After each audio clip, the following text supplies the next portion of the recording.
Welcome to Bible in a Year with Scott Purcell. I'm so glad you're joining me. This is a daily reading of portions of the Bible, following a plan that will include the entire Bible in a year. And now, let's open the book and begin our readings. This is the reading for day 187. If your reading is aligned with the calendar year in a non-leap year, this is for July 6th, or in a leap year for July 5th. The Old Testament reading is from 2 Kings chapter 12, chapter 13, and chapter 14, ending at verse 22. 2 Kings chapter 12. In the 7th year of Jehu, Joash became king. He reigned in Jerusalem 40 years, and the name of his mother was Zibiah from Beersheba. Joash did right in the eyes of Yahweh all of his days, because Jehoiada the priest instructed him. Only the high places were not removed. The people were still making sacrifices and offering incense on the high places. Joash said to the priests, "All of the money for the sacred things that is brought to the temple of Yahweh, the money taxed at its proper value for each person, and all of the money that comes upon the heart of a man to bring to the temple of Yahweh, let the priest take for themselves, each from his treasurers, and let them repair the breach of the temple for every place where damage is found." It happened in the 23rd year of King Joash that the priest had not repaired the damage in the temple. So King Joash summoned Jehoiada the priest and the priests, and he said to them, "Why are you not repairing the damage in the temple? Now you shall not take money from your treasurers for the damage in the temple. You must provide it." So the priest agreed not to take money from the people and not to repair the damage to the temple. Then Jehoiada the priest took a certain chest and bored a hole in its lid, and he put it beside the altar to the right as a man enters into the temple of Yahweh. Then the priests who were keepers of the threshold would put there all the money brought into the temple. It happened that when they saw a great deal of money in the chest, the secretary of the king and the high priest would come up, put the money in bags, then count the money found in the temple of Yahweh.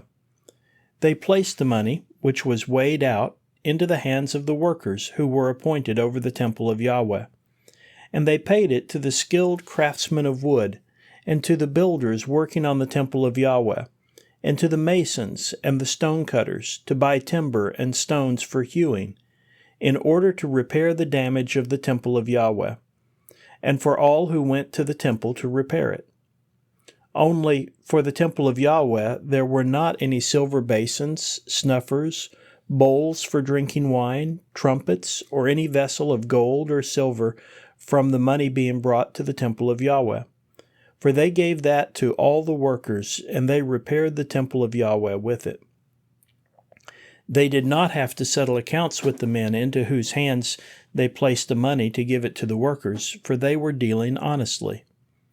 The money of the guilt offering and the money of the sin offering was not brought into the temple of Yahweh, but were each for the priests. At that time, Hazael, king of Aram, went up and fought against Gath and captured it. Then Hazael set his face to go up against Jerusalem.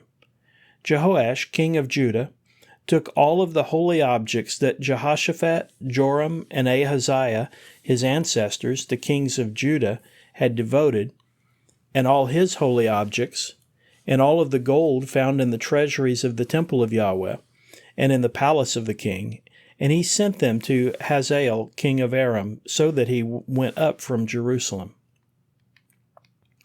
Now the remainder of the acts of Joash, and all that he did, are they not written in the scroll of the events of the days of the kings of Judah?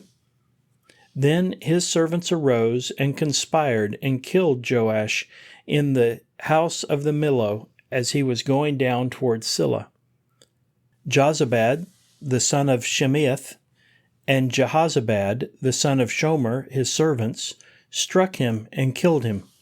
So they buried him with his ancestors in the city of David. Then Amaziah his son became king in his place. 2 Kings chapter 13. In the 23rd year of Joash the son of Ahaziah king of Judah, Jehoaz the son of Jehu became king over Israel in Samaria, reigning 17 years. But he did evil in the eyes of Yahweh, and he went after the sins of Jeroboam the son of Nebat, with which he had caused Israel to sin, and he did not depart from it.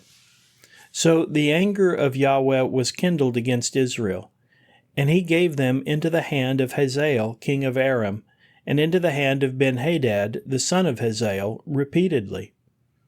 Then Jehoahaz entreated Yahweh, and Yahweh listened to him, for he saw the oppression of Israel, because the king of Aram oppressed them. Yahweh gave Israel a savior, and they went out from under the hand of Aram. So the Israelites lived in their tents as formerly. Yet they did not depart from the sins of the house of Jeroboam, which he caused Israel to sin, but walked in it. And also the pole of the Asherah worship was still standing in Samaria. For there was no army left over for Jehoahaz except for 50 horsemen, 10 chariots, and 10,000 infantry, for the king of Aram had destroyed them and made them as the dust at threshing. Now the remainder of the acts of Jehoahaz, and all that he did, and his powerful deeds, are they not written in the scroll of the events of the days of the kings of Israel? Then Jehoahaz slept with his ancestors, and they buried him in Samaria, and Jehoash his son became king in his place. In the 37th year of Joash king of Judah, Jehoash the son of Jehoahaz became king over Israel in Samaria, reigning 16 years. He did evil in the eyes of Yahweh. He did not depart from all of the sins of Jeroboam the son of Nebat, which he caused Israel to sin, but walked in it. The remainder of the acts of Joash, and all that he did, his powerful deeds, and how he fought with Amaziah king of Judah, are they not written in the scroll of the events of the days of the kings of Israel? Then Joash slept with his ancestors, and Jeroboam sat on his throne. Joash was buried in Samaria with the kings of Israel. Elisha became ill with the illness with which he would die. So Jehoash, king of Israel, went down to him and wept before him and said, my father, the chariot of Israel and its horsemen." Elisha said to him, "Take a bow and arrows." So he took him a bow and arrows. He said to the king of Israel, "Lay your hand on the bow." So he lay hold of it. Then Elisha put his hand on the hands of the king. Then he said, "Open the window to the east." So he opened it. Elisha said, "Shoot," and he shot. Then he said, "An arrow of victory for Yahweh, and an arrow of victory against Aram. You shall fight the Arameans in Aphek until finishing them." Then he said, "Take the arrows." So he took them. He said to the king of Israel, "Strike the ground." So he struck 3 times and stopped. Yet the man of God became angry against him and said, "For striking 5 or 6 times, then you would have defeated Aram until finishing them.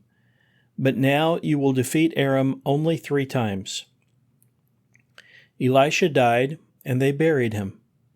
Now the raiding parties of Moab came in the land in the spring, and it happened that they were burying a man. Suddenly they saw the marauding band, so they threw the man in the grave of Elisha. As he went in, the man touched the bones of Elisha, and became alive and got up on his feet. Hazael, king of Aram, oppressed Israel all the days of Jehoahaz.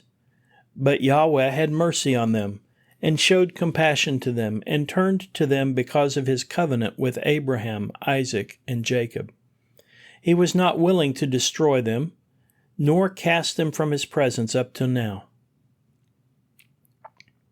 When Hazael, king of Aram, died, his son Ben-Hadad became king in his place.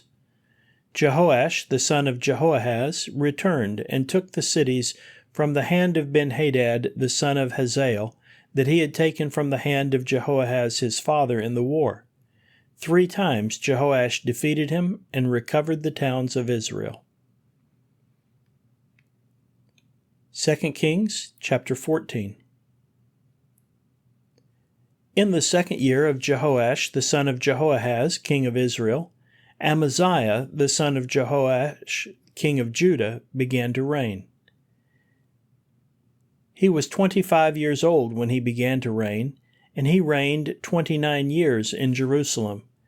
And the name of his mother was Jehoaddin from Jerusalem. He did right in the eyes of Yahweh, only not as David his ancestor. As all that Jehoash his father had done, he did. Only the high places were not removed. The people were still sacrificing and offering incense on the high places. It happened that when the kingdom was firmly in his hand, he killed his servants who had killed his father the king.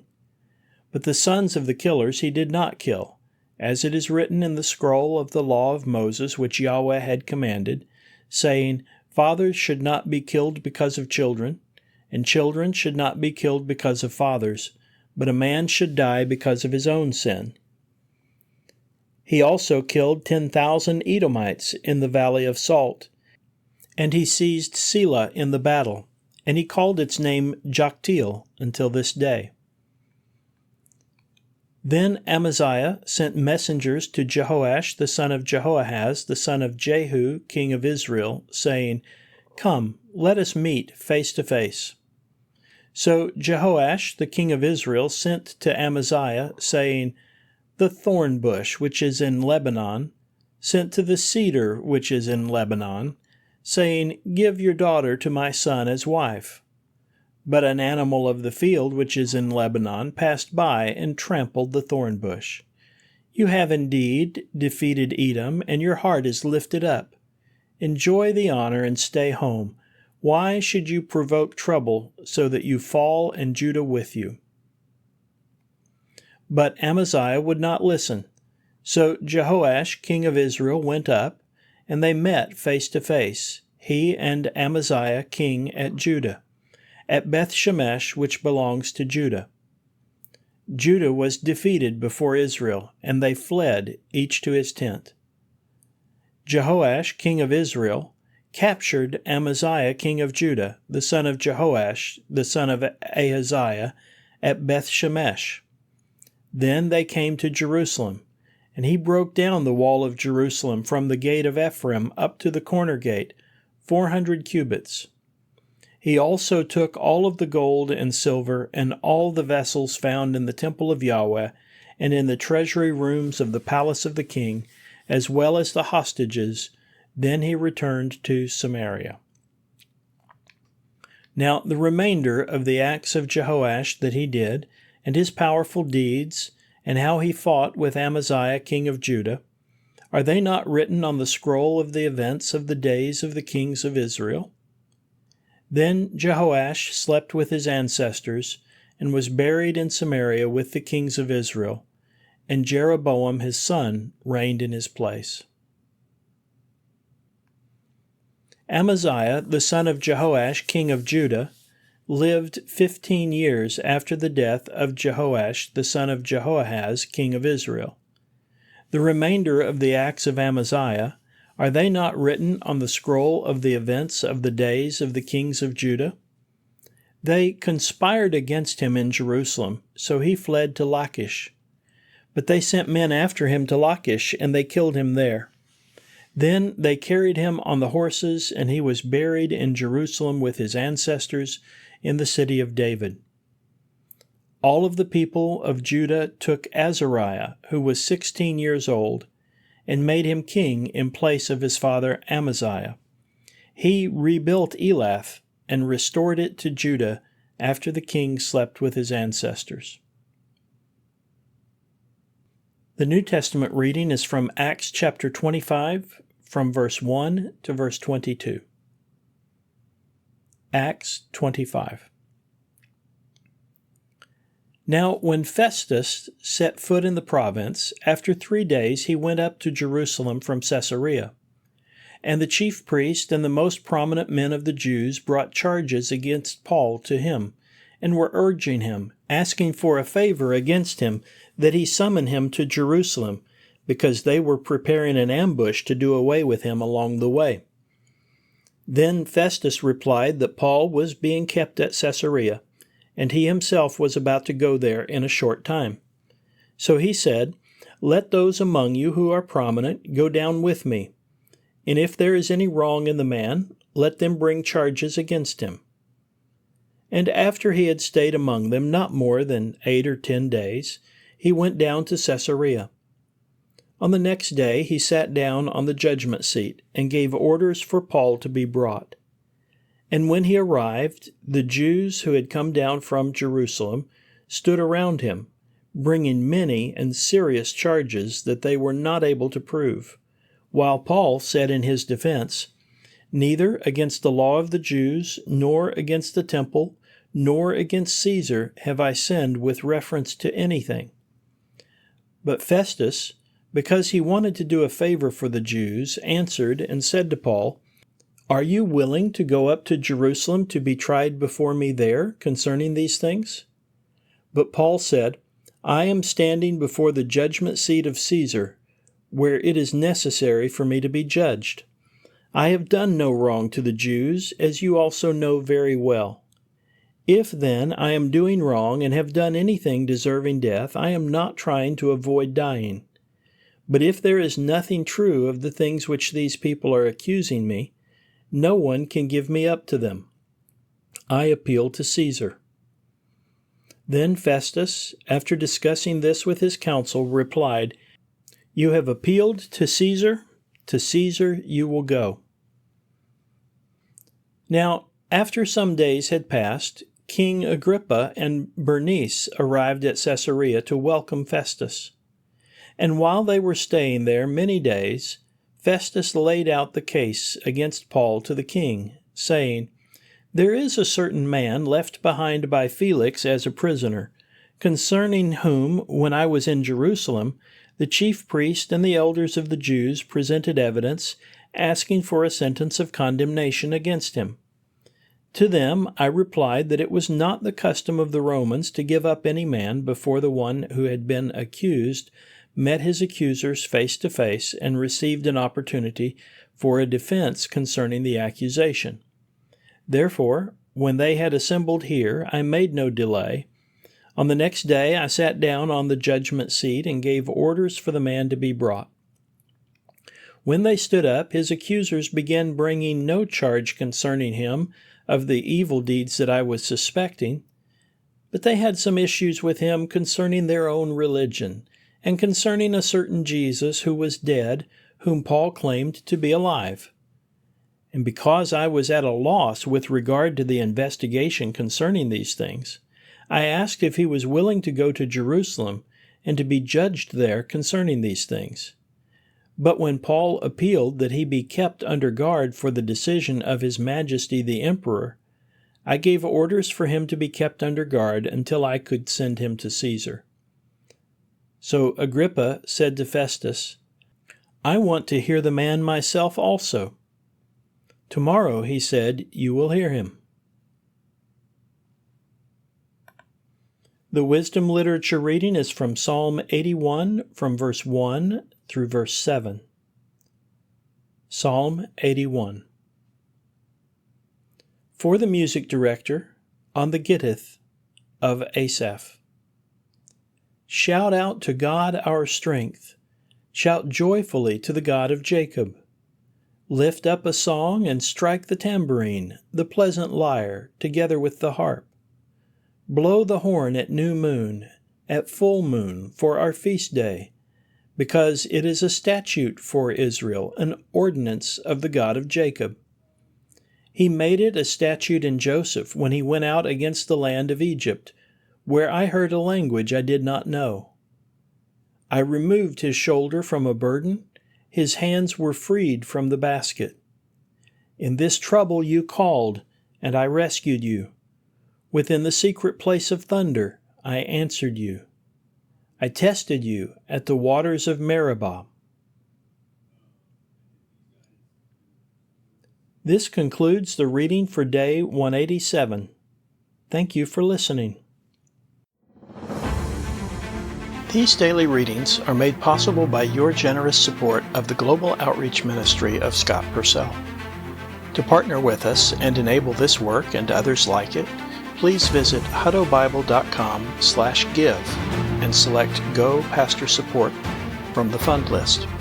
You can also sign up for ministry updates at scott-purcell.epistle.org/subscribe. Both of those links can be found in the podcast description. Thank you for helping us share God's Word.